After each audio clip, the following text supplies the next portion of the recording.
అంటే అంకుల్ మీరు కొట్టేది చెప్పాలా, కొట్టపోయేది చెప్పాలా, ఎప్పుడు కొట్టారో చెప్పాలా? కొడతారా నిజంగా?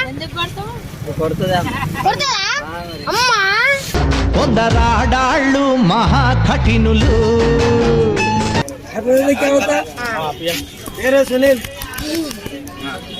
నువ్వు 2 సంవత్సరాల తర్వాత పిఎం అవుతావు.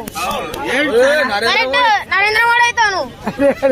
పేరు పేరు నామ్ నామ్ సురేంద్ర మోడీ. రోజు నిన్నే చూస్తాడు. చెయ్యి జాతకం చెప్పాలా? జాతకం చెప్పు.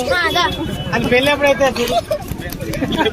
పెళ్లి కాదు, పెళ్లి కాదు, ఏం కాదు అసలే కాదు. మరి ఎప్పుడైతే మరి నెక్స్ట్ జన్మ, నెక్స్ట్ జన్మ. నెక్స్ట్ జన్మనా? అంటే ఇప్పుడు ఈ జన్మ పోయినట్టేనా? అంతే. అంతేనా? మీ హస్బెండ్ ఏం చేస్తాడు?